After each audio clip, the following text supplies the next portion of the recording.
Very, very much. Very much the driving force on it. But the marketers don't see that and kind of make comics good for everybody. You know what I mean? They see it. I think it's just a Well, slow. People get captive and do not see that.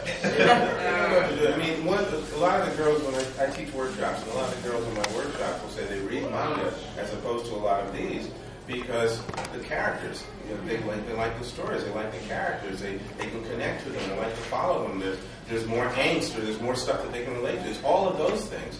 And then DC does Catwoman, goes butt naked. So I guess somewhere in there, they're missing a message or choosing to miss the message. It's just really.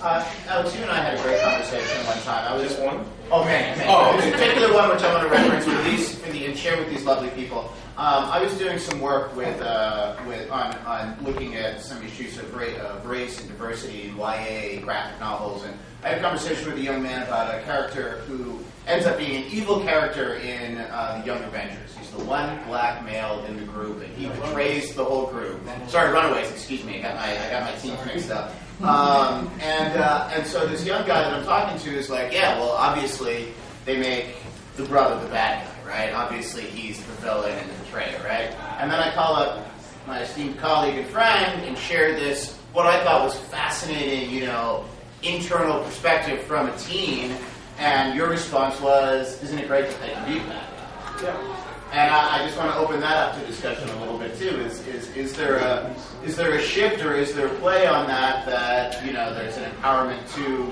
the bad guy being There's a. Oh, you're signaling him. I thought you were done. That's okay.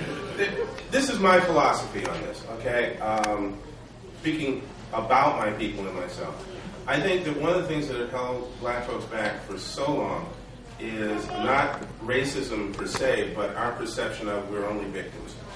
And as victims, we're totally innocent. We can do no wrong, we've been screwed over, and we can't help ourselves. And my attitude about that is, get over it. We're human beings. That's the first thing. If you want to be considered a human being, then there's good and bad.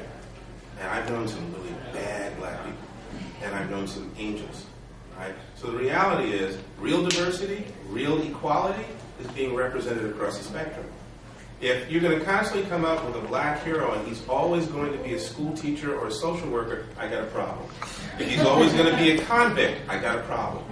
But if you can mingle this and really open up to what the world has to offer, then yes, he's going to be the good guy, he's going to be the bad guy. She's going to be great, she's going to be bad.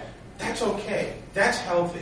That's okay. They're human beings, and we're going to use these human beings the way we're using all these other human beings.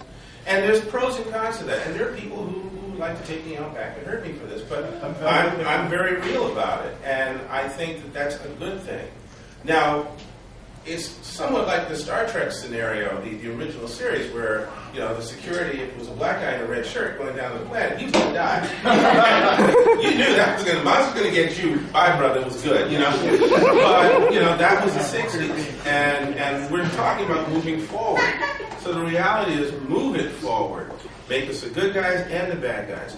Filter us through the system and do the same thing with the other cultures. Not every Chinese or Japanese person I met is a martial artist. Matter of fact, I met many who aren't. I can take them. So, put them in the story. And especially if you're doing city, if you're doing a small town, Norman Rockwell, everybody's Caucasian. Hey, well then the black guy comes to town, people are going to look at him because they're not sure. But if you're doing a story about he's moving there for a reason and there's an openness in it, it works. So, to me, yeah, I'm glad the guy was there. And ultimately, I like to think that they did something genuine with the story, but I never got to read it, so I don't know. Was it good writing or did it suck?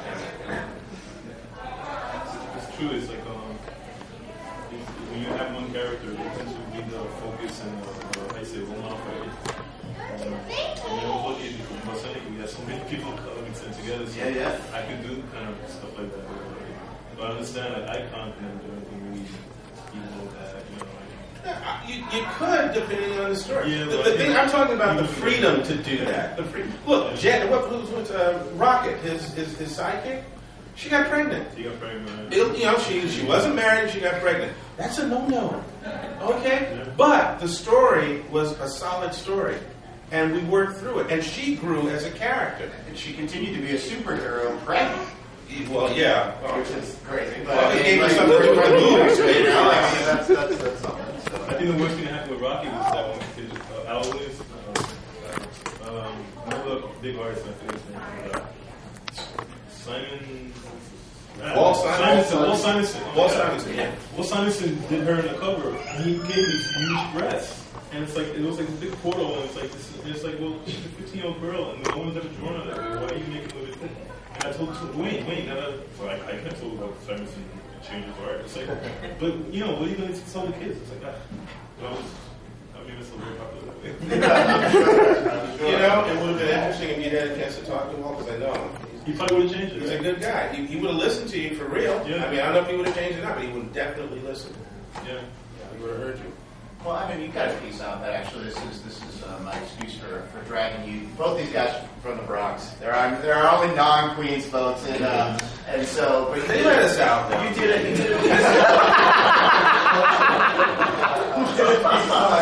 did a piece called "Tales from the Closet." You want to talk about that a little bit? Yeah, this is where I got my work from also. They saw the book and they came and got me. Oh wow, okay. Which I was very lucky back then. This book, you know, back in the 80s, they just started the concept that teenagers can have sexuality, and that they started admitting that they can have different orientations, and they started to kind of do the multicultural thing in the high schools and the schools, and they wanted to teach that. It was going to be officially for them before it was defeated for a while, but it offered its place up a chance to kind of agency to open up advocacy, social work for kids, counseling, and I was one of the first kids. Oh wow. I was in college. You know, I was starting late, but I just made it into the age limit. So I was there the first time, and after a couple of years, and since I was a cartoonist, I said, let me try this. Let me do a gay Archie. Because, you know, nobody knows, it's like, the one thing I noticed that nobody knows how to be gay.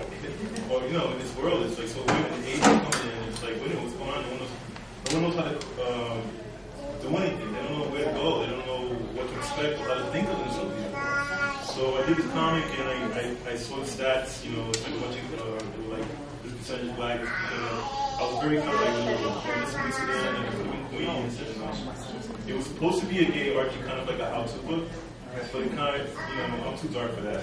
So it turned into this thing, you know, Spanish melodrama, and it became very successful because for a free comic, and you know, they'll have to buy a notes, I mean, the first issue, we printed 100,000 in the first issue. So back then, I was like pretty big. And we did pretty well. And I got to the 9th issue. I still haven't finished number 10, but I got a grant, a bigger grant, a few years ago to kind of republish stuff. Oh wow. After finally getting, I got the rights to myself from the agency that was good. So now, so this is my book. Let's make a movie. We got a few more minutes. One topic I want to throw out real quick is absolutely, but this comes up. I saw some stuff about the Minx line. Did you work on the Minx line at all? I never did. Okay. Did anybody work on the Minx line? Okay. I have a real axe to grind with the Minx line. There was a line of comics that was for young women, and it was just for young women, and it was supposed to be strong. DC Comics again, it was supposed to be strong young women, and they had about, I think, 10 or 12 titles all told, and all of the diversity got stuck in one character who was a half black, half Latino, bisexual, and I'm not making this up, guys. Look it up. It's called Water Baby. I am not a fan of the book. But, you know, it was like they like shook the diversity thing, and it all kind of trickled down, and then they pulled the bottom out and stuck her in her own book. And I just feel like this kind of goes a little bit with the Mr. Terrific stuff, and I'm wondering what your thoughts are and what our cures are. I mean, Wow. I can start. yeah, please. Since I didn't read the story, I'll just tell you that I was turned off by the fact that that girl wore some really short shorts, and the definition of those shorts was really specific, and she never had a shirt on, and it was like, okay, so this is our diversity right here. It's just exploited as far as the eye can see. That's all I have to say. They did a sexual thing when she put her artificial leg on. Okay? Oh, that's just sick. She's sitting there, of course, she's sitting in clothes, she's sitting there in panties, and then putting on her artificial leg and all this stuff. I mean, Some people that stuff. It's Right. probably not the diverse young women that And are they make 15-year-old girls? Quentin Tarantino. I mean, if we're going to go there, Sure. that's a whole nother audience. But It's a very special episode. Yeah. Yeah, there we go. You know, again, I'm going to make a blanket statement, which I don't like to do, but I'm going to anyway. There's a certain sort of alumni or frat house mindset that goes to creating comic books for certain companies. And once you have power and money, then that frat house becomes the voice, okay, of the industry. It's not the industry, but it becomes the voice. It's the thing that gets the most notice. Right. There's a good old boy network in there. I knew some of the women who were the editors at DC, and they're gone. There's even more guys in control. Okay. I had it once said to me that, well, you know, we don't hang out with folks like you too often, so, you know, you gotta cut us some slack. And I said, well, yeah, I'll cut you slack, but somebody else might cut something else. So, you know, you really need to think about what you say and where you go. But the reality here is, if this mindset, if I don't know you, if I don't connect to you, if I don't spend time with you, you are off my radar. If I have to pull you into my radar kicking and screaming, then I'm going to get you for it.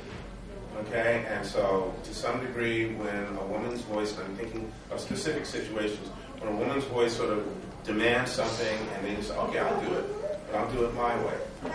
If you find that some racial situation is being pushed down your throat, I'll do it, but I'll fix you. I'll get mine. And it's only when the audience speaks that the companies have to listen. They don't have to listen to me. There's 1,001 people standing behind me waiting to write whatever you want me to write, however you want me to write it. So Alex, get out the way. You know, that's going to happen. The audience has to tell them, I'm not buying this. You know, the thing you were talking about with Catwoman, the cover, I forget what issue it is, of 52, where she's on this edifice is projecting off of a building. She's arched backwards. She's unzipped her spandex top to about here. She has the biggest boobs in the universe. And she's this way. Gravity would do the natural thing. No, they're positioned quite properly. And right next to her is her head, her cowl. All right, that's there. That's got that cat theme to it. And on top of the cowl it took me a moment, they're her goggles, which are shaped like a bra, like a pink translucent bra. She's also holding a bag of stolen diamonds. It's a sack, a small blue sack. It's sort of tied off at this end, and some of the smaller white sparkles are coming out and dropping on her breast. The rest of the sack is hanging in this sort of elongated oval that is extremely suggestive even to a blind person. So I know exactly what you're saying here with this cover. Is this cover for all audiences? No. Is this cover for a specific audience? Absolutely. Yes. Do you care about the rest of your audience? I don't mean, okay, don't do this. I'm not going to say that. But you're telling me now, your line has just said, the rest of you don't count. This is where we're going. We're going for this money. And depending on how you write the stories and draw the stories, that tells me even more where your head is. Okay, if that's where your head is, I need to go find a different yard to play in. Some of the worst experience I've had in comics was when I used to write Ghost Rider. I used to come into the office. I used to direct come into the office because there was this feeling you got in there, and it was like almost anger from some of the people working in there. I mean, editors would say things behind your back, 3 feet away from you, so you could hear it. And it was horrible. And I would have to like run to Bobby Chase's office and write it. It was just this feeling like they knew I was gay, they knew I was Puerto Rican, what am I doing there, what am I writing Ghost Rider? And it was just terrible. So because Ghost Rider wasn't a gay Puerto Rican. Now, if he'd been a gay Puerto Rican, it'd been all right, right? Yeah, then it made perfect sense. Yeah. Why couldn't you be a skull-headed spirit, right? Yeah, I do what?